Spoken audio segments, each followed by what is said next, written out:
My golden boy brother scheduled his wedding for the exact same day as mine. Predictably, our parents chose to attend his instead. I understand, I told them. But on the day of the weddings, they showed up at my venue to mock me, and were silenced instantly. Because, so, my parents and my brother tried to sabotage the most important day of my life. They thought they were going to humiliate me one final time. Instead, my father-in-law stood up during the reception and delivered a single sentence that brought my brother's entire world crashing down around him. But I'm getting ahead of myself. Let me start from the beginning. My name is Nathan. I'm 29 years old. And for most of my life, I was the invisible son. The backup. The kid who existed in the background while my older brother Brandon soaked up every ounce of attention, praise, and resources our family had to offer. This is the story of how that dynamic finally came to an end. It started with a phone call 3 weeks before my wedding. I was in the kitchen of the apartment I shared with my fiancée Megan when my phone lit up with my mother's name. I felt that familiar dull ache settle into my stomach. The same one I'd been carrying around since childhood. The one that showed up every time I saw their number on my screen. I answered anyway because apparently I never learned. "Nathan," she said, her voice light and breezy, like she was commenting on the weather forecast. "Just calling to let you know your father and I have made a decision. We'll be attending Brandon's wedding." I leaned against the kitchen counter. The cold marble pressed through my shirt. Megan looked up from across the room, where she'd been scrolling through vendor emails for our reception. Her smile faded when she saw my expression. She knew that look. She'd seen it every time my family came up in conversation. "Of course," my mother continued, completely oblivious to the bomb she'd just dropped. "This is just, well, he's the firstborn. You understand? It's more traditional." I let those words sink in. More traditional. That was their excuse. Their justification for choosing him over me for the 10,000th time. I should have been angry. I should have felt something. But honestly, I was just tired. Bone deep exhausted from a lifetime of coming in second place. "I understand," I said. My voice came out quiet and steady. Calm. Years of practice will do that to you. Years of swallowing disappointment until it becomes as natural as breathing. "Oh, good," she said, relief flooding her tone like she'd been worried I might cause a scene. "We just felt so terrible about the clash. What a crazy coincidence, right? The date's ending up on the same day as yours. We'll try to pop over to your little event afterward if we have time. No promises, though. Your little event." That's what she called my wedding. The day I was marrying the love of my life. The most important day of my existence. A little event. Like it was a neighborhood garage sale they might swing by if they weren't too tired from the real celebration. I didn't say anything. I just listened to the hollow silence on the line. Listened to the complete lack of awareness in her breathing. She genuinely didn't understand what she was doing. Or maybe she did, and just didn't care. After 29 years, I still couldn't tell which was worse. "Well, I have to run," she chirped with that fake cheerfulness she used when she wanted to end a conversation before it got uncomfortable. "Lots to do for Brandon's big day. Love you." The line went dead. I slowly lowered the phone and stared at it for a long moment. 3 words flashing through my mind on repeat. They chose him. They chose him. They chose him. Of course they did. They had always chosen him. Every single time, without fail, for my entire life. Every birthday where his gifts dwarfed mine. Every Christmas where he opened presents for an hour while I got through my pile in 10 minutes. Every school event they missed because Brandon had something going on. Every achievement of mine that got a distracted nod while his mediocre accomplishments got standing ovations. But here's the thing my mother didn't know. Here's what my father didn't know. Here's what my golden boy brother Brandon had absolutely no idea about. Their coincidence wasn't a coincidence at all, and my little event was about to change everything. Megan walked over and took my hand. Her grip was firm and warm. Her eyes held that fierce, protective light I'd fallen in love with. The look that said she would burn the world down for me if I asked her to. "It's okay," I told her. And for the first time in my life when I said those words, I actually meant them. Everything is going exactly as planned. To understand the plan, you have to understand the pain. And that pain started long before any wedding was on the horizon. It started when I was a kid growing up in the permanent shadow of a brother who was apparently born shining while I was born to be furniture, to be background noise, to be the spare kid they kept around just in case something happened to the real one. But the actual story begins on a Tuesday evening 6 months before that phone call. The night the woman I loved more than anything looked at me across a candlelit table and changed my entire life forever. Only it wasn't me asking the question. It was her. Megan and I had been together for 3 years at that point. 3 years of actually feeling seen for the first time in my life. 3 years of feeling like I was more than enough. Like I was the main character in at least one story. We were at our favorite little Italian restaurant downtown, the kind with checkered tablecloths and empty bottles used as candle holders. The walls were covered in old black and white photos of someone's Italian grandmother, and the owner knew us by name because we came every month on the anniversary of our first date. I was rambling on about some coding problem at work, probably boring her to death talking about database optimization or API integrations or whatever had been eating my brain that week. She always listened, though. That was the thing about Megan. She actually listened, even when she had no idea what I was talking about. Then she suddenly put her hand over mine, silencing me mid-sentence. "Nathan," she said, her voice soft but serious. "I love you." "I love you too," I said, my heart doing a little flip. Something about her tone felt different, heavier, more intentional. She took a deep breath. "I know things are supposed to happen a certain way. The guy is supposed to do this part. There's a whole script society wrote for these moments. But I also know you. I know you overthink everything because you're always worried you're not worthy of good things happening to you." My throat tightened. She saw right through me. She always had. From the first date when she'd asked about my family, and I'd given some vague non-answer, and she'd just nodded and said, "That bad, huh?" without pushing. She understood me in ways I didn't even understand myself. She slid her other hand into her purse and pulled out a small wooden box. Not a ring box. Something different. More personal somehow. She opened it, and inside, nestled on black velvet, was a beautiful classic watch. Silver face, leather band, elegant without being flashy. "Nathan," she said, her eyes locked on mine, "I don't want to spend my life with anyone else. Will you marry me?" Tears welled up in my eyes. Not just tears of joy, tears of this profound, overwhelming relief I didn't know I'd been waiting my whole life to feel. Someone chose me. Actively chose me. Not because they had to. Not because of obligation or blood or tradition. Because they wanted to. Someone saw all my broken pieces and didn't just accept them. She loved them. I could barely speak. I just nodded like an idiot, this huge, goofy grin spreading across my face as she slid the watch onto my wrist. It fit perfectly. Of course it did. "Yes," I finally managed to say through the lump in my throat. 1,000 times yes. The restaurant erupted in applause. Apparently everyone had been watching. The owner brought over a bottle of sparkling cider on the house and kissed both our cheeks. It was perfect. Everything about that night was perfect. The happiness was so pure and bright it almost hurt. But as we left the restaurant that night, walking hand in hand through the cool evening air, a familiar darkness started creeping in at the edges of my joy. That old unwelcome guest that showed up every time something good happened to me. The inevitable next step. Telling our families. Telling Megan's parents was like something out of a movie. The kind of movie I used to watch as a kid and assume was pure fantasy, because surely no family actually worked like that. Her father, Mr. Mitchell, was this warm, imposing man with a handshake that could probably crush walnuts, and a laugh that filled whatever room he was in. He was the CEO of Mitchell Financial, a major investment firm he'd built from the ground up over 30 years. Started with nothing but a cheap suit and a willingness to work 18-hour days. Now he had offices in 3 cities and a reputation for integrity that money couldn't buy. But despite his success, he was the most down-to-earth person you'd ever meet. The kind of guy who knew every employee's name, who stayed late to help the cleaning staff when they were short-handed, who never forgot that he'd come from nothing. When we told him the news, he pulled me into a hug that literally lifted me off the ground. I'm not a small guy either. He just had that kind of energy. "Welcome to the family, son," he boomed, his voice cracking slightly on the last word. "I always knew you were the one for her."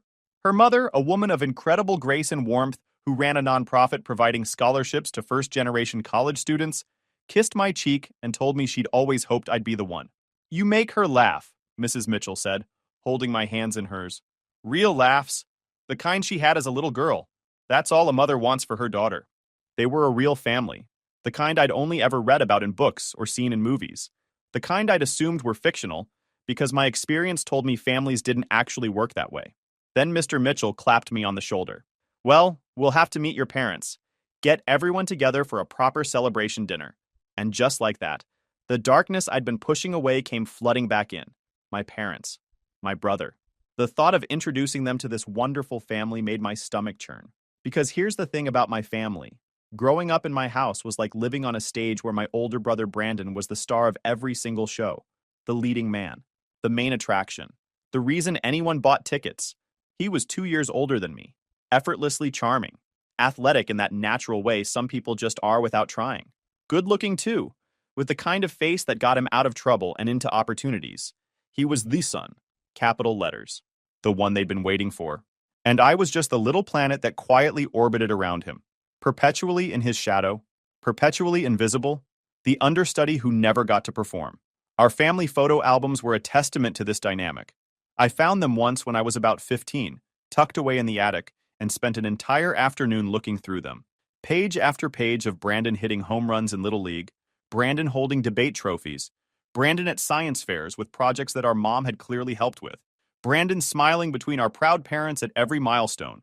And then there'd be me, in the corner of a shot somewhere, out of focus, sometimes not pictured at all.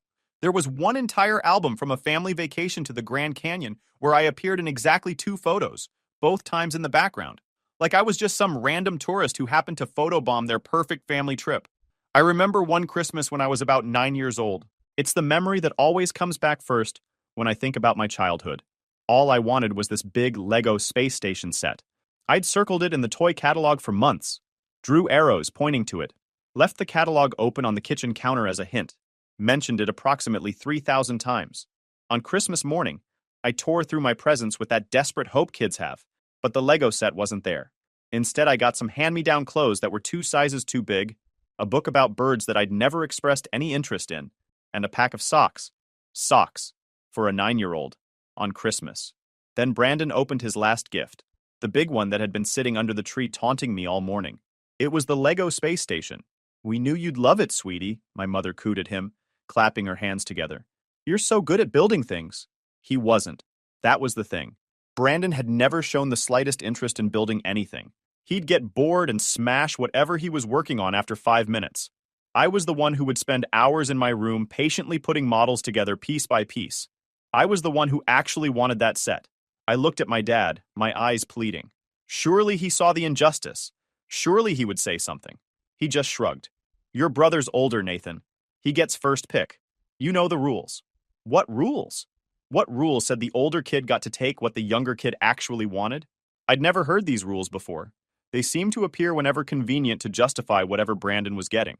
Brandon ripped open the box with that careless violence he approached everything with, dumped the pieces on the floor, clicked a few together randomly, not even following the instructions, got frustrated when it didn't immediately look like the picture on the box. "This is stupid," he declared after about 5 minutes, and kicked the whole pile. Plastic bricks went scattering under the sofa, behind the TV stand, everywhere. 1,000 pieces of my dreams spread across the living room floor like shrapnel. My parents didn't say anything, didn't tell him to pick them up or be more careful. They just turned on the TV and started watching whatever Christmas programming was on. Later that night, long after everyone was asleep, I crept downstairs. Spent 3 hours on my hands and knees, collecting every single piece from wherever it had landed. Then I sat in the dark living room and started building, piece by piece, following the instructions by the light from the street lamp outside. By morning, the space station was complete. When Brandon saw it, he immediately claimed he'd finished it himself. "Told you I could do it," he said smugly. My parents praised his genius, his persistence, his talent. I never said a word. That was my role. The silent, invisible stagehand in the grand production of Brandon's perfect life. The guy who did the work so the star could take the credit. That pattern continued through our entire childhood and into our adult years. It never stopped. It never even slowed down. Brandon was the popular jock, the life of every party, the guy everyone wanted to know. I was the quiet, nerdy kid who got straight A's, stayed out of trouble, and was invisible anyway. You'd think academic success would be something my parents would be proud of. You'd think bringing home report cards covered in A's would merit some recognition. Wrong. To them, my good grades were just weird. Another way I failed to be more like Brandon. Another sign that something was wrong with me. "Don't be a show-off, Nathan," my father would say whenever I brought home a perfect report card. "Nobody likes a know-it-all. You need to be more social like your brother." Meanwhile, Brandon would scrape by with C's and D's, and they'd throw him a party for not failing. When he passed algebra on his 3rd attempt, they took him out for a steak dinner. When I got a perfect score on the SATs, they forgot to pick me up from the testing center, and I had to walk 3 miles home. When I got accepted to my dream university on an academic scholarship, full ride, one of the most prestigious programs in the country, my parents' reaction was a distracted, "That's nice." My mom was on the phone with Brandon's basketball coach at the time, discussing his potential for a sports scholarship that never materialized. They didn't come to my high school graduation because Brandon had a basketball game that same day. A regular season game. Not playoffs, not championships, just a random Tuesday game against a team they'd already beaten twice that year. It meant absolutely nothing. But they went to that instead of watching me graduate valedictorian. When I graduated from college with honors, working part-time jobs the entire way through to support myself, because my parents had mysteriously not a cent for my education fund, they didn't attend that ceremony either. Brandon was going through a difficult time and needed their emotional support. His difficult time was a breakup with a girl he'd been dating for 3 weeks, a girl whose name he couldn't even remember a month later. Meanwhile, Brandon coasted through a state school on their dime, changing his major 4 times, taking 6 years to graduate with a communications degree and a GPA that barely qualified as passing. They paid for every cent of it: his tuition, his housing, his meal plan, his spending money. When he crashed his car junior year, they bought him a new one. Their investment in him never wavered. Their neglect of me never changed. So when Mr. Mitchell asked about meeting my parents, all those memories came rushing back. Every ignored achievement, every stolen moment, every time I was passed over so Brandon could shine, every Christmas, every birthday, every milestone where I was an afterthought at best. But I smiled and told him we'd arrange something, because at that point I still had hope. Stupid, naive, embarrassing hope that maybe, just maybe, my engagement would finally be the thing that made my parents see me, finally be the achievement big enough to matter. The dinner was a disaster from the moment it started. I should have known. I should have called it off. But hope is a disease that's hard to cure. My parents showed up 20 minutes late. No apology. No explanation. Just strolled in like the world operated on their schedule. They spent the first half of the meal talking about Brandon, his new job at some sales firm, his amazing apartment, his busy social life, his recent vacation, his potential for a big promotion. Mr. and Mrs. Mitchell listened politely, but I could see the confusion in their eyes. This was supposed to be a dinner celebrating their daughter's engagement to me. Why were we talking about my brother? Why hadn't anyone asked a single question about the wedding? About our plans? About anything relating to why we were supposedly gathered? Then my mother dropped the bomb, casually, like she was mentioning the weather. "Oh, and Brandon just got engaged too," she announced, beaming. "To the most wonderful girl, Sophia. Her father owns a chain of car dealerships. Very successful family, very impressive." Mrs. Mitchell smiled graciously. "How lovely. When's the wedding?" My mother's eyes sparkled with that look she got when talking about Brandon's accomplishments. "They're thinking June 15th. It's going to be beautiful. A golf club venue. Very elegant." The table went silent. Megan's hand found mine under the tablecloth and squeezed hard enough to leave marks. June 15th. That was our date. The date we'd chosen 3 months ago. The date we'd already sent save the dates for. The date that was on every piece of wedding planning material spread across our apartment. "That's our wedding date," I said quietly. My mother blinked. "What?" "June 15th. That's the date Megan and I chose. You knew that. I told you. I sent you the save the date." She waved her hand dismissively like I'd mentioned a minor scheduling inconvenience. "Oh, I'm sure we can work something out. Maybe you could move yours. Brandon's fiancée has her heart set on June. It's the only month that works for her family's schedule." I stared at her. Move my wedding. She was actually suggesting I move my wedding so Brandon could have his on the same day. So he could steal another moment. So he could continue to be the center of the universe. Mr. Mitchell cleared his throat. When he spoke, his voice was calm, but there was steel underneath. "I don't think that's really appropriate, Mrs. Brennan. Nathan and Megan have had this date locked in for months. Deposits have been paid. Vendors have been booked. Guests have made travel arrangements." My father jumped in with that condescending smile he used when he thought he was being reasonable, but was actually being insufferable. "With all due respect, our family has certain traditions. Brandon is the eldest. It's only right that his wedding takes priority. I'm sure your vendors would understand." The audacity was breathtaking. They were sitting at a table with people who actually loved and respected me, people who had welcomed me into their family with open arms, and they were casually suggesting I rearrange my entire wedding so their favorite son could have his moment. Megan's father handled it with more grace than I ever could have. More grace than they deserved. "I see," he said simply. His tone was polite but final. "Well, I'm sure everyone will figure out what works best for their own families." The dinner ended shortly after. My parents left without saying goodbye to the Mitchells. Just a quick wave in my general direction and they were gone.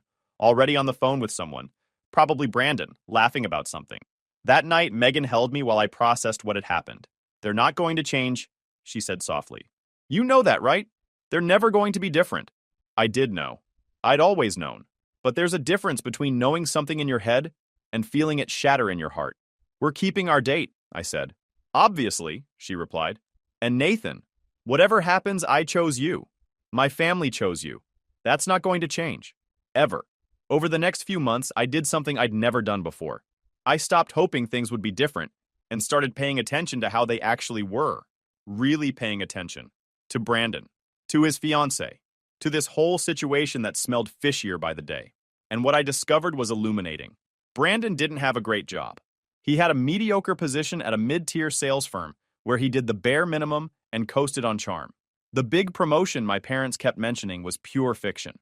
His boss had actually put him on a performance improvement plan 2 months earlier. His amazing apartment was actually being subsidized by our parents to the tune of $1,000 a month, money they'd claimed not to have when I needed help with college. And his fiancée, Sophia? Let's just say her interest in my brother seemed directly proportional to how much she thought he was worth. She name-dropped designer brands constantly, asked pointed questions about family assets, and had already been planning how to redecorate my parents' house. I also discovered something else. Something that explained everything. Brandon hadn't just happened to pick June 15th for his wedding by coincidence. He'd done it deliberately, on purpose, with malicious intent. I found out through my uncle Richard, the one family member who'd always treated me fairly. He was my dad's younger brother, the black sheep who'd made his own money and kept his distance from family drama. He'd overheard Brandon talking to our parents about the date selection. If I have my wedding on the same day, Brandon had said, laughing, they'll have to choose, and we all know who they're going to choose. This way Nathan's little wedding won't steal any attention from mine. Can't have people talking about the nerds party when they should be focused on me. He'd planned it. Deliberately. Strategically. He knew our parents would pick him, and he wanted to make sure my day was ruined in the process. It wasn't enough to be the favorite. He had to make sure I lost. When Uncle Richard told me this, something shifted inside me. The last shred of hope I'd been carrying around died. But in its place, something else grew. Clarity. Purpose. I wasn't going to move my wedding. I wasn't going to beg my parents to attend. I wasn't going to fight or argue or try to change their minds. I was going to let them make their choice. And then I was going to let the consequences of that choice play out naturally. Because here's what Brandon and my parents didn't know. Mr. Mitchell wasn't just my future father-in-law. He was one of the most connected businessmen in the region. His firm did comprehensive background research on every potential business partner and associate. It was standard practice, due diligence.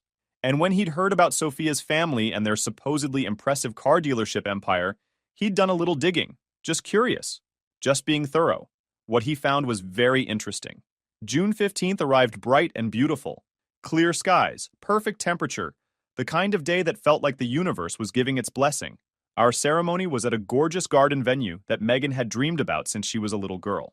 White flowers everywhere, an arch covered in roses, string lights waiting to twinkle when evening came. The Mitchells had insisted on helping with the costs, treating me like I was already their son, like I'd always been their son. My parents, of course, weren't there. They'd made their choice 3 weeks earlier with that phone call. They were at Brandon's wedding across town at some fancy golf club, probably posing for photos and telling everyone who'd listen about their amazing eldest son. But here's the twist they didn't see coming. Brandon's wedding was scheduled for 2 p.m. Ours was at 11 a.m. We'd planned it that way on purpose. By the time they were sipping whatever they serve at golf club receptions, I was already married, already happy, already surrounded by people who actually cared about me. The ceremony was everything I'd never dared to dream of. Megan walked down the aisle looking like an angel, her father's arm linked with hers, both of them crying happy tears. Her parents sat in the front row, her mother dabbing at her eyes, her father nodding at me with this look of pride I'd never received from my own dad. My Uncle Richard was there, standing in for the family that should have been present. He'd flown in from across the country just to be there. Someone from the Brennan side should witness this, he'd said.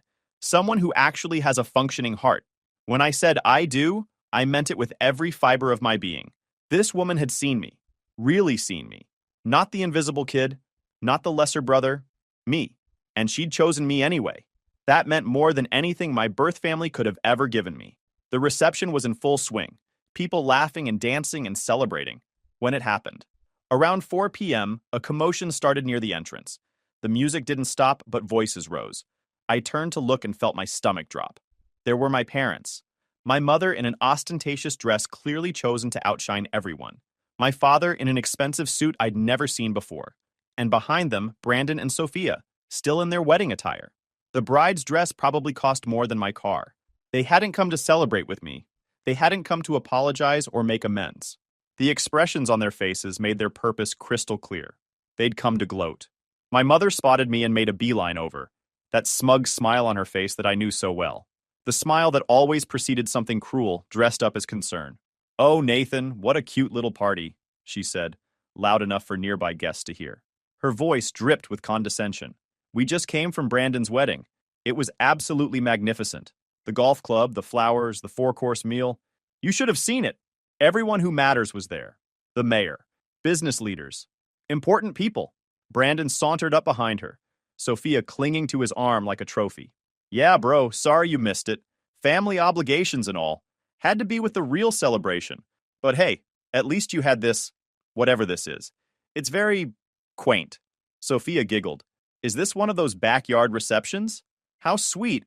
Very DIY. They'd come to humiliate me. On my wedding day, in front of my wife's family. They'd actually left their own reception early just to come here and rub my face in their choice. They actually thought this would break me." I saw Megan start to move toward us, protective fire in her eyes. I saw her mother rising from her seat, face flushed with anger. But before anyone could say anything, Mr. Mitchell stood up. "Excuse me," he said, his voice carrying across the reception. Not loud, not aggressive, just impossible to ignore. "I don't believe we've been properly introduced." My parents turned. My mother's eyes went wide when she recognized him. She knew exactly who Robert Mitchell was. Everyone in the business community did. His reputation preceded him by about a mile. "Mr. Mitchell," she stammered, suddenly trying to recalibrate her approach. "What a pleasure. I'm Nathan's mother, and this is my eldest son Brandon and his new bride Sophia." Mr. Mitchell smiled. It wasn't a warm smile. "Ah, yes, Brandon. I've heard quite a bit about you." He turned to Sophia. "And you must be Frank Giordano's daughter. Your father owns Giordano Motors, correct?" Sophia preened, tossing her hair. "That's right. The biggest dealership chain in the tri-state area. Daddy's very successful." Mr. Mitchell nodded thoughtfully. "Interesting, because I had my research team look into Giordano Motors when I heard about your engagement to Nathan's brother. Standard due diligence, old habit from the finance world, and what they found was quite illuminating." The color started draining from Sophia's face. "Your father's dealerships aren't just struggling. They're hemorrhaging money. Massive losses every quarter. He's been hiding debts from investors, rolling negative equity into new loans, running what amounts to a financial shell game that would make Bernie Madoff nervous. My analysts estimate he's about 18 months from complete insolvency. Maybe less." The reception had gone dead silent. Every single guest was watching. Even the band had stopped playing. Mr. Mitchell continued, his tone almost conversational, like he was discussing the weather. "It appears Miss Giordano here wasn't marrying for love. She was marrying for money. Specifically, she was under the impression that Brandon here came from a wealthy family. A family that had just paid for a $50,000 wedding at a golf club. A family that could bail out her father's failing business." He turned to Brandon, whose face had gone the color of old milk. "The only problem is, your family isn't wealthy. Are they, Brandon? In fact, I believe your parents took out a second mortgage on their home to pay for your wedding. An investment, they called it. They thought marrying their golden boy to a dealership heiress would open doors. Business opportunities. A comfortable retirement, funded by someone else's success." My mother made a strangled sound. "Instead," Mr. Mitchell said, "they've shackled themselves to a sinking ship. And you've married a woman who was only interested in what she thought you had, not who you are. Although, to be fair, who you are isn't particularly impressive either." He turned to my parents. "You spent decades investing everything in the wrong son. You neglected Nathan, belittled his achievements, refused to attend his milestones. You chose Brandon's basketball games over Nathan's valedictorian speech. You chose Brandon's 3-week breakup over Nathan's college graduation. You paid for Brandon's 6-year degree while Nathan worked nights and took out loans." My father's mouth opened and closed. No words came out. "And for what?" Mr. Mitchell continued. "For a son who peaked in high school and has been coasting ever since. For a daughter-in-law who sees your family as nothing more than a financial life raft for her drowning father. He gestured around at the reception, at the flowers, the lights, the happy guests, the love that filled every corner. Meanwhile, the son you threw away built something real. He earned his position at my company through merit, not nepotism. He went through 3 rounds of interviews and competed against 40 other candidates. He earned my respect. He earned my daughter's love. And he earned his place in this family. Something none of you ever gave him the chance to do in yours. The silence stretched for what felt like hours. Then Sophia turned to Brandon, her face twisted with rage, mascara starting to run. You told me your family had money. You said this wedding was just the beginning. You said your father had connections. You lied to me. I didn't. I thought, Brandon stammered. We're done, Sophia spat. I'm calling my lawyer first thing tomorrow. This marriage is over. She stormed out, her expensive dress trailing behind her, her expensive shoes clicking against the floor. My parents stood frozen, looking like they'd aged 20 years in 20 minutes. Brandon chased after Sophia, calling her name, his voice cracking with desperation. Mr. Mitchell straightened his jacket and looked at my parents one last time. I think it's time for you to leave. This is Nathan's day, and you've already missed enough of his life. My father finally found his voice. Barely. Nathan, please. We didn't know. I looked at him, at my mother, at the people who had made me feel worthless for 29 years. You made your choice, I said. My voice was calm, steady. A long time ago, and again 3 weeks ago when you called to tell me you were going to his wedding instead of mine, and again when you walked in here today to mock me on my wedding day. You've made the same choice over and over my entire life. I took Megan's hand. I'm making mine now. Please leave. They left. No argument, no fight, just 2 broken people shuffling out of a party they were never really invited to. The reception resumed. Someone started the music again. People started talking, laughing, celebrating, and for the first time in my life, I felt genuinely free. I found out the rest through Uncle Richard over the following months. Every update was better than the last. Brandon and Sophia's marriage lasted exactly 11 days before she filed for annulment. That had to be some kind of record. Turns out when you build a relationship entirely on lies and financial calculations, it doesn't survive contact with reality. The massive diamond ring Brandon had bought her on credit, returned. The deposits on the house they'd been planning to buy, forfeited. The golf club reception that cost more than some people's yearly salary, a bill that would haunt my parents for years. Sophia disappeared from their lives completely. Last anyone heard, her father's dealerships did collapse about a year later. Some kind of fraud investigation. But that was their problem now. Brandon himself went into a complete tailspin. With his marriage imploded and his reputation ruined, the fragile house of cards he called a career collapsed too. Turns out nobody wants to hire the guy who got publicly exposed at his brother's wedding reception. He moved back in with my parents, into his old childhood bedroom. 31 years old, sleeping in the same room where his participation trophies still lined the shelves. And my parents? They lost everything. The second mortgage they'd taken out for Brandon's wedding proved to be the final nail in the coffin. Combined with my father's growing health issues and the medical bills that came with them, they couldn't keep up with the payments. The bank foreclosed on the house they'd lived in for 30 years. They moved into a small rental apartment on the bad side of town. Brandon was still living with them, last I heard, working whatever odd jobs would have him. They tried to contact me once, about a year after the wedding. My mother called from an unknown number. Nathan, she said, her voice thin and reedy. We need your help. Your father's health isn't good. The medical bills are piling up. We're behind on rent. They're talking about eviction. I listened. I felt nothing. It was like hearing a story about strangers on the news. And Brandon, she continued, her voice breaking, he can't find a job. No one will hire him. If you could just talk to Mr. Mitchell, put in a good word, help him get back on his feet. The audacity was breathtaking. After everything they'd done, after decades of neglect, after trying to sabotage my wedding, they wanted me to use the connections they'd mocked me for to save the son they'd chosen over me. I let the silence stretch out. Let it get uncomfortable. No, I said finally. What? No. I won't talk to Robert. I won't give you money. The choices you made, the investment you placed in Brandon, those are your burdens to bear now. You made your bed. I heard a strangled sob on the line, but I wasn't finished. You are my biological parents. That's a fact of nature that I can't change. But you're not my family. My family is here with me now. My life is here. And you're no longer part of it. I hung up, blocked the number. and felt nothing but the quiet, clean finality of a door closing for the last time. Guys, we are so close to hit 100,000 subscribers on this channel. If you are not subscribed to the channel, please consider subscribing. It really helps hit that 100,000 mark. Thanks for making this dream come true. My mom said, "You're a failure. Your brother would never disappoint us like this." I paid their mortgage. He lives in their basement. I said, "You're right." Then I stopped being a failure with a checkbook. So here's the thing about being called a failure by someone whose mortgage you've been paying for 3 years. It hits different. Real different. I'm 32. Been working in finance since I graduated. Not glamorous stuff, just steady corporate work analyzing budgets and making spreadsheets look pretty. Started at the bottom, worked my way up to senior analyst, got a decent salary and benefits. Nothing crazy, but comfortable.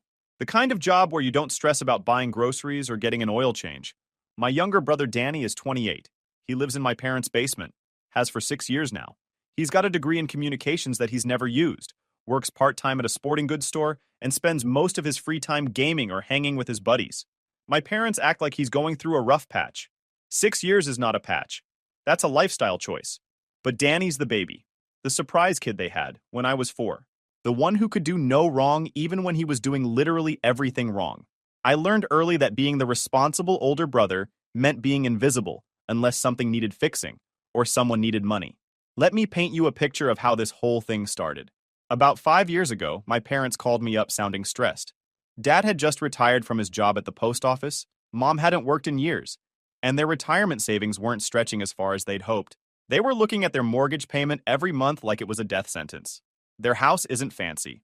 3-bedroom ranch in a decent neighborhood, probably worth around $280,000. But they still owed about $190,000 on it because they'd refinanced twice over the years to pay for stuff. New roof, new HVAC, Danny's college tuition that he wasted, medical bills, you name it. Their monthly payment was around $1,850 with taxes and insurance. I asked the obvious question during that phone call. What about Danny? He was 23 at the time, living rent-free in their finished basement, working his part-time gig. Surely he could chip in something, right? My mom got real quiet.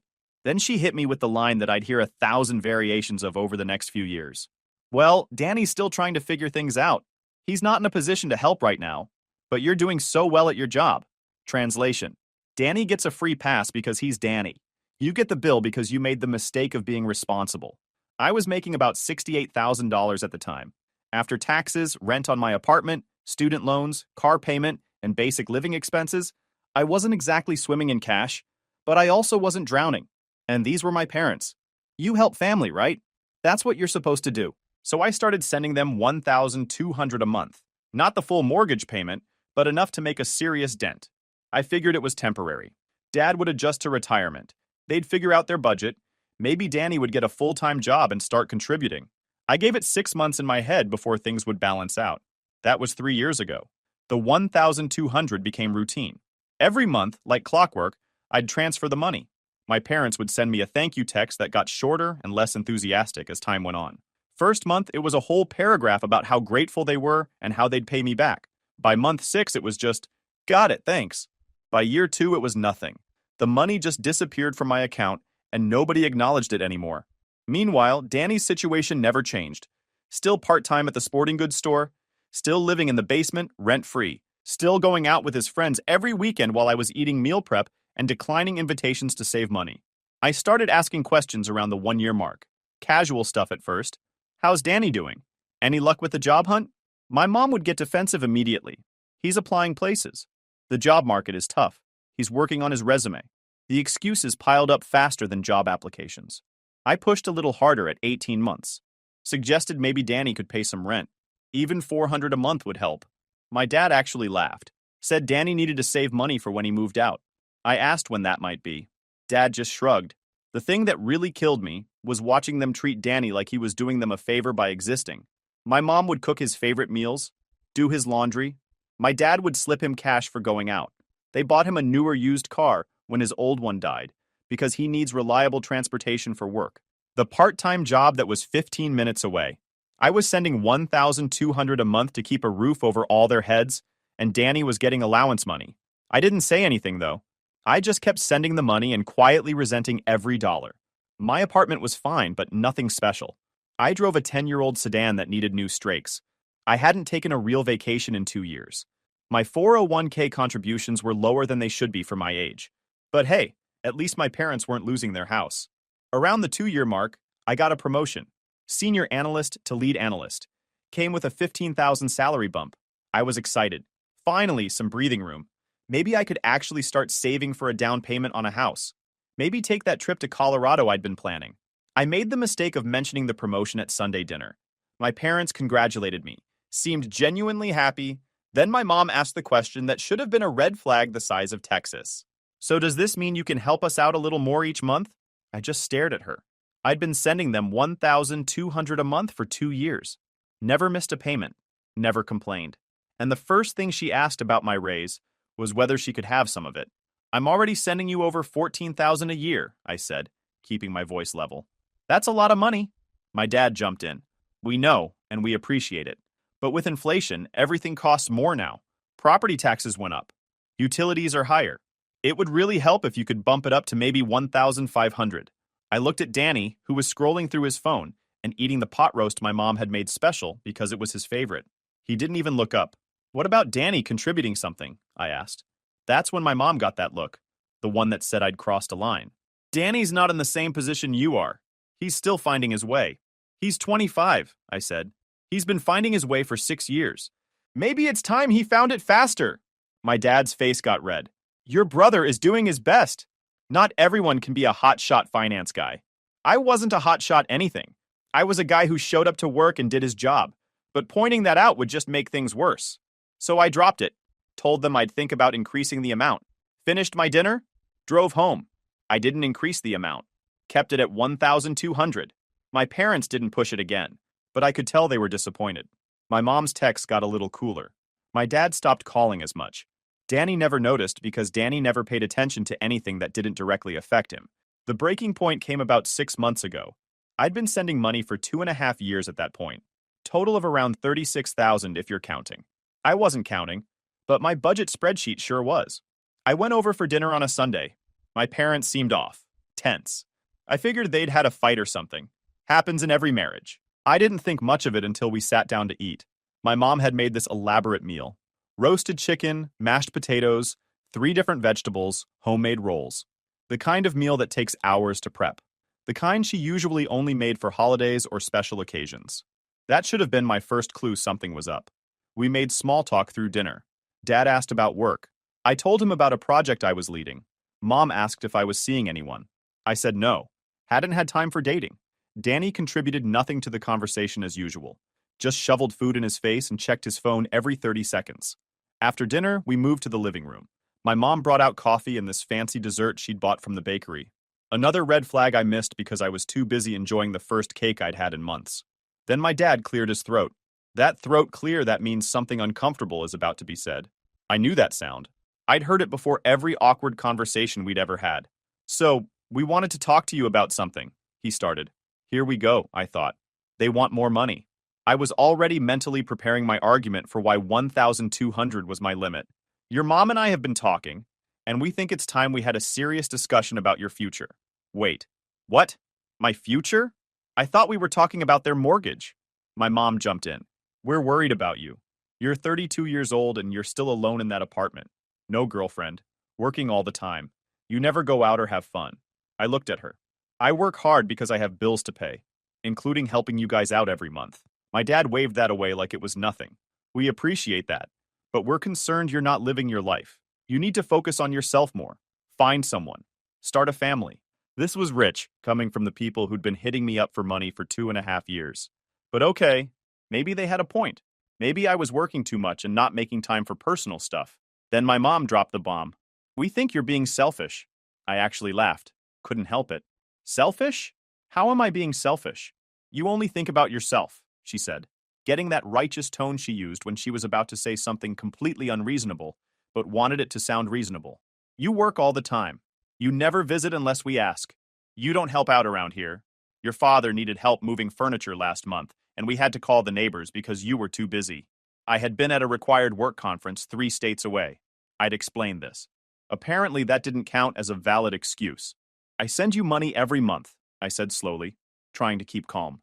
A lot of money. Money I could be using for a million other things. My dad jumped in again.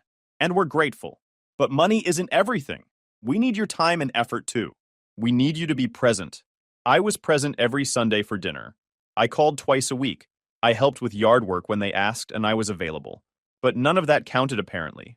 Only the things I couldn't do counted. Look at Danny, my mom said, and I knew instantly this was a mistake. He lives here. He helps out around the house. He's here when we need him. I turned to look at Danny, who was still on his couch scrolling through his phone. Danny lives in your basement rent-free. He doesn't help with the mortgage. He doesn't pay for groceries. You do his laundry. He helps in other ways, my mom snapped. He keeps us company. He makes this house feel like a home. He's the one we can count on. And there it was. The golden child narrative I'd been living with my entire life, just repackaged for my 30s. I send you $1,200 a month, I repeated, because apparently everyone had forgotten this fact. For 2.5 years. That's over $36,000. My dad actually rolled his eyes, like I was being petty for bringing up the literal tens of thousands of dollars I'd sent them. This is exactly what we're talking about, he said. You're always keeping score, always making everything about money. That's not what family does. I sat there trying to process what was happening. I was being accused of being selfish and only caring about money because I'd mentioned the massive amount of money I'd been giving them. The mental gymnastics required for that logic could win Olympic gold. What exactly do you want from me? I asked. My mom and dad exchanged a look, the kind of look that said they'd rehearsed this conversation. This wasn't spontaneous. This was planned. We want you to be more like your brother, my mom said finally. Time kind of stopped for a second. I just stared at her. More like Danny, I repeated, making sure I'd heard right. Yes, Danny knows what's important. He prioritizes family. He's here for us. He doesn't make everything about money and career. I looked at Danny again, still on his phone, still in their basement, still working part-time at age 28, still contributing exactly $0 to the household that I was keeping afloat. Danny lives in your basement, I said, speaking slowly like I was explaining something to a child. He works part-time. He doesn't pay rent. He doesn't pay bills. He's doing none of the things adults are supposed to do. And you want me to be more like him? My dad's face was getting red again. Your brother is going through a transition period. For 6 years. He'll figure it out, my mom snapped. He just needs time and support. Unlike you, who just judges everyone and thinks you're better than us because you have a fancy job. A fancy job. My boring, stable corporate finance job that I'd worked hard to get and keep. The job that generated the money I sent them every month. That fancy job. I don't think I'm better than anyone, I said, staying calm even though I wanted to scream. I work hard. I pay my bills. I help you guys out because you asked me to. I don't know what else you want me to do. My mom stood up, and I could see she was upset. Really upset. Her hands were shaking. We want you to be a better son, she said, her voice breaking. We want you to care about this family as much as we care about you. And then she said it. The thing that I'll probably remember for the rest of my life. You're a failure as a son. You've disappointed us more than you know. Your brother would never treat us like this. The room went completely silent. Even Danny looked up from his phone. I felt something shift inside me. Not anger, exactly. More like clarity. Crystal clear, cold clarity. I'd been sending them $1,200 a month. Every month. For 2.5 years. I'd sacrificed vacations, new clothes, a newer car, savings, retirement contributions, dating, hobbies, and peace of mind. I'd done this without complaint, without asking for recognition, without making them feel bad about needing help. And I was a failure. I disappointed them. I wasn't as good a son as the man-child living in their basement, playing video games on their dime. Okay, I said, standing up. My voice was calm. Eerily calm. You're right. My mom looked confused. My dad frowned. Danny went back to his phone because this didn't affect him, so why care? I'm a failure, I continued. I've disappointed you. I'm selfish and I only care about money. You're absolutely right about all of it. My mom's expression softened. She thought I was agreeing with her, seeing the light, about to apologize and promise to do better. So I'm going to stop being a failure, I said. Starting now. I pulled out my phone and opened my banking app. Right there in the living room, I canceled the automatic monthly transfer to my parents. $1,200 a month. Gone. Just like that. What are you doing? My dad asked. I'm stopping being the failure son who only cares about money. You want me to be more like Danny? Done. I won't send you money anymore. I'll just exist and let you support me emotionally instead. My mom's face went white. You're cutting us off? I'm not cutting you off. I'm just stopping being the son you don't want. You said I'm a failure, and Danny's better. So let Danny's version of success pay your mortgage. Let his company and helpfulness around the house keep the bank from foreclosing. I'm sure his presence and emotional support will really resonate with the mortgage company. My dad stood up, his face purple now. You can't be serious. Dead serious. You wanted me to be different. I'm different now. I'm the son who prioritizes family time over money. Just like you asked. I grabbed my jacket and headed for the door. My mom was crying. My dad was yelling something about being ungrateful. Danny was looking concerned now because he'd finally processed that something was actually happening. Wait, my mom called out. We didn't mean you should stop helping. We just meant, you meant I should give you money and not expect any appreciation for it, I finished. You meant I should bankroll your lives while being told I'm a disappointment. I get it. But see, I'm not doing that anymore. You've got Danny now. The good son. The one who never disappoints. I'm sure he'll step up. I walked out, got in my car, drove home, and for the first time in 2.5 years, I felt light. Like someone had lifted a piano off my back. The calls started the next day. Multiple calls from both parents. Voicemails ranging from angry to confused to pleading. I didn't answer any of them. I was busy being a failure who only cared about myself. Couldn't be bothered to answer the phone. Text messages poured in. Long paragraphs about how I was being immature and dramatic. How they'd only been trying to help me. How I was taking everything the wrong way. How family doesn't just abandon each other over one little argument. One little argument. That's what they called it. Not them calling me a failure. Not them saying my unemployed basement-dwelling brother was better than me. Just a little argument. I responded to exactly one text. It was from my mom and it said, "We need to talk about this like adults." I wrote back, "The mortgage payment is due on the 15th. You've got 2 weeks to figure it out. I'm sure Danny will help." Radio silence after that. For about 3 days. Then my dad called from a different number. I picked up without thinking. "We need that money," he said immediately. No hello. No how are you. Just straight to business. "I don't have money," I said calmly. "I'm a failure, remember? Failures don't have money to give away. Stop being childish. We have bills to pay." "So do I. I've got bills I've been putting off for 2 years while I funded your retirement. Time to catch up." "You're seriously going to let us lose our house over this?" "I'm not letting you do anything. You're both adults. You have a son living with you who could contribute. You have options. You're just mad that I'm not one of them anymore." He tried arguing, tried guilt tripping, tried anger. I let him talk himself out and then said I had to go. Hung up. Blocked that number too. The thing about not sending $1,200 a month is that you suddenly have $1,200 a month. Money I'd forgotten existed. I paid off my car that first month. Just straight up eliminated that payment. Felt amazing. Second month, I booked a weekend trip. Nothing crazy, just a nice hotel in the mountains and some hiking. First vacation I'd taken in years. Posted some photos online. My mom saw them. She sent me a text about how nice it must be to have money for vacations, while your parents struggle. I didn't respond. Month 3, my parents tried a new approach. They sent Danny over to my apartment. He showed up on a Saturday morning looking uncomfortable. "Hey," he said when I opened the door. "Can we talk?" I almost didn't let him in, but curiosity won. I wanted to hear what the golden child had to say. We sat in my living room. He looked around at my place, seemed surprised it was nice. Like he'd expected me to live in squalor or something. "So, Mom and Dad are pretty stressed," he started. "I bet. They're having trouble with the mortgage payment. They asked me to talk to you." I leaned back on my couch. "And what did you tell them?" I said I'd try. "Look, man, I know things got heated, but they're our parents. We should help them out." "We?" I repeated. "That's funny. Where's your $1,200 a month?" He shifted uncomfortably. "I don't have that kind of money. You've got some money, though. You work. You live rent-free. No bills. Where does your paycheck go?" He mumbled something about expenses. "Danny, I sent them over $36,000 in the last 3 years. You've sent them zero. Actually less than zero, because they pay for everything for you. So when you say we should help them out, what you mean is, I should help them out, while you continue doing nothing. It's not like that. It's exactly like that. And you know what? I would have kept sending the money. I really would have. But then Mom called me a failure and said you'd never disappoint them like I have. So I decided to give them exactly what they wanted. A son like you." He didn't have an answer for that. He left a few minutes later. I never found out if he actually contributed anything to the household after that. I doubt it. Months 4 and 5 were quiet.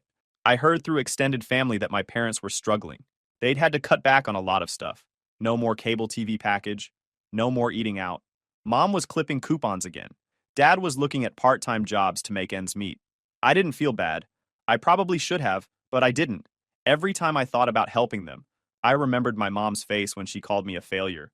How disappointed she looked. How she'd compared me to Danny and found me lacking. Month 6, my dad got a job at a hardware store. Part-time, minimum wage. He was 68 years old, stocking shelves because his retirement wasn't cutting it anymore. My aunt called to tell me this, thinking it would guilt me into helping again. He wouldn't have to work if you just send them money like you used to, she said. He wouldn't have to work if Danny paid rent and got a full-time job, I replied. There's a 28-year-old fully capable adult living in that house, contributing nothing. But somehow I'm the problem.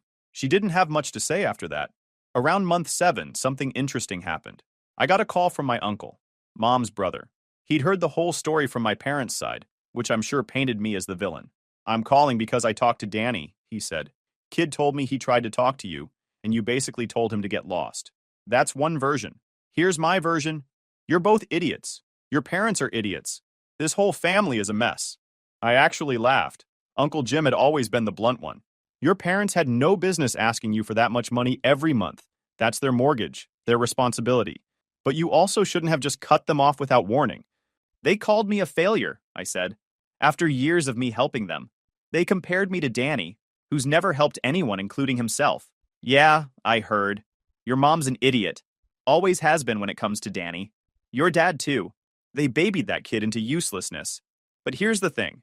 Your parents are struggling now. Real struggling. And yeah, it's their own damn fault, but they're still your parents. I didn't say anything. I'm not saying go back to sending them $1,200 a month. That was too much and they were taking advantage. But maybe check in. Talk to them. You made your point. They know they screwed up. Have they apologized? Silence. Then, no. Then they don't know they screwed up. They just know they want my money back. Uncle Jim sighed. Probably right about that. Look, I'm not telling you what to do. Just saying that sometimes being right and being happy are two different things. Think about it. He hung up. I did think about it. For about 30 seconds. Then I went back to living my life. Month 8, I got an email from my mom. Long, rambling, full of justifications and explanations. The summary was basically, we didn't mean it the way you took it, you're being too sensitive, we're family and family forgives each other. No actual apology. No acknowledgement that calling me a failure was wrong.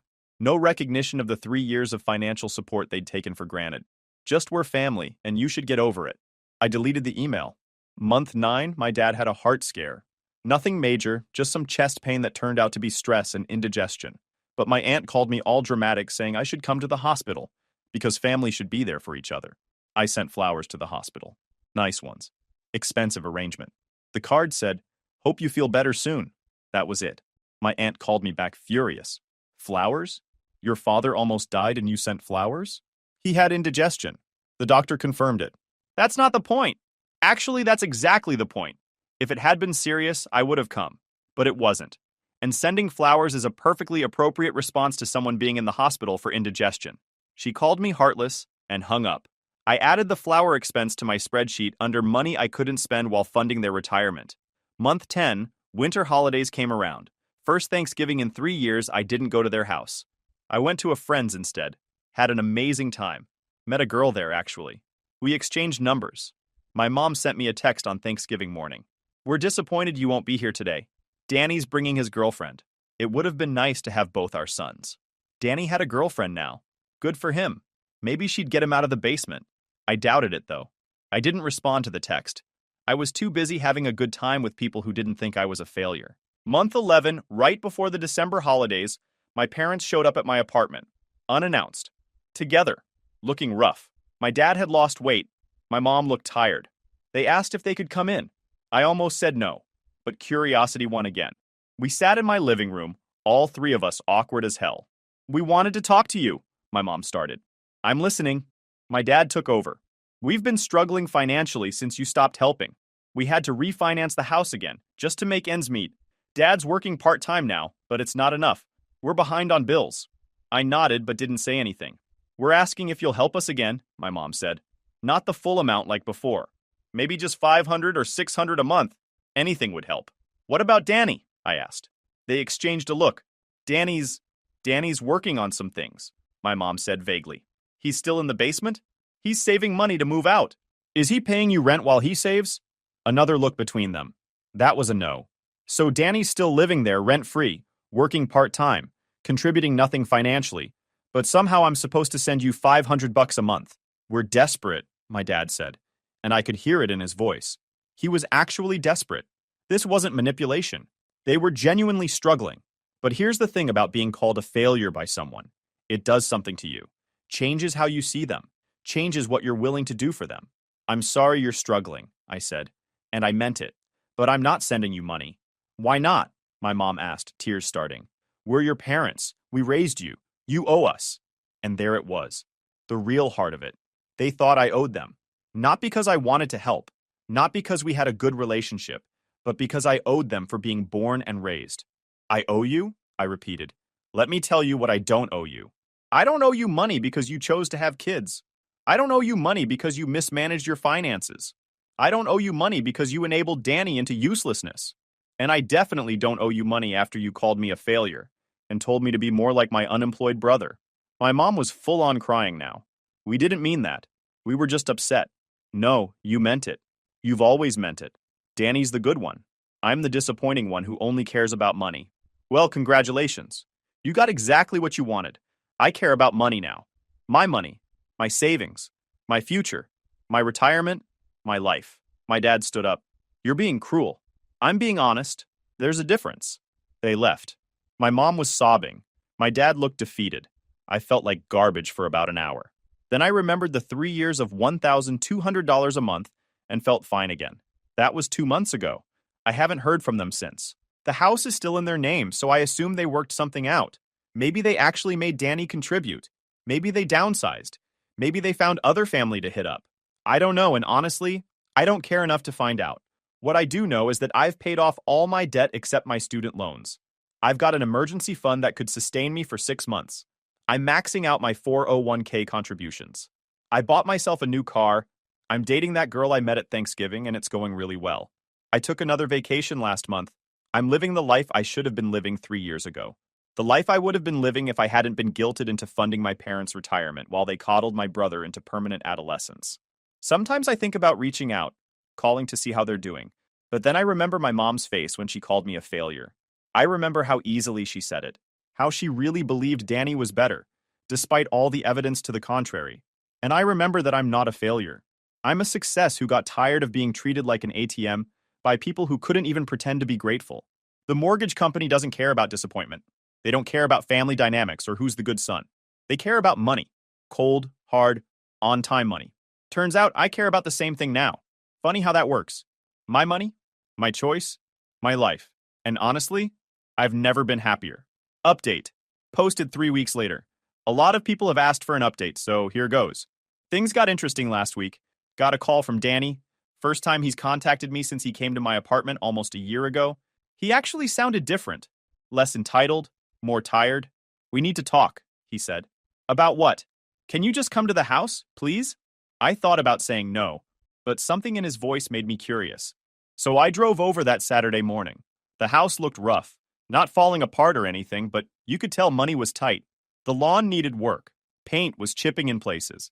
Dad's old car wasn't in the driveway, probably at his job at the hardware store.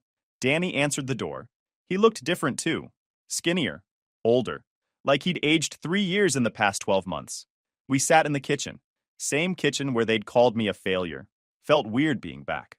So Mom and Dad aren't here, Danny started. Dad's at work. Mom's at her sister's for the weekend. I asked you here because I wanted to talk. Just us. I waited. They're going to lose the house, he said finally. They're 3 months behind on the mortgage. The bank sent a letter about foreclosure proceedings. I didn't say anything. I know what you're thinking, that it's their problem, that they did this to themselves. And you're right. But I'm calling you because I'm finally getting it. I get why you left. That surprised me. You do? Yeah. They've been putting pressure on me since you stopped sending money. Asking when I'm going to get a full-time job, when I'm going to help with bills.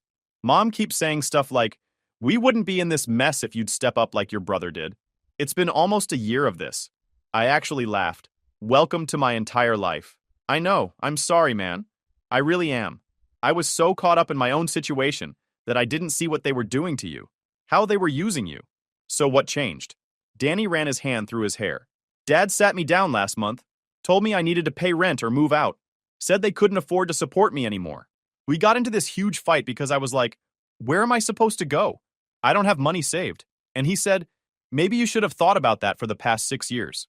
Sounds about right. Yeah, so I've been scrambling. I got a second job.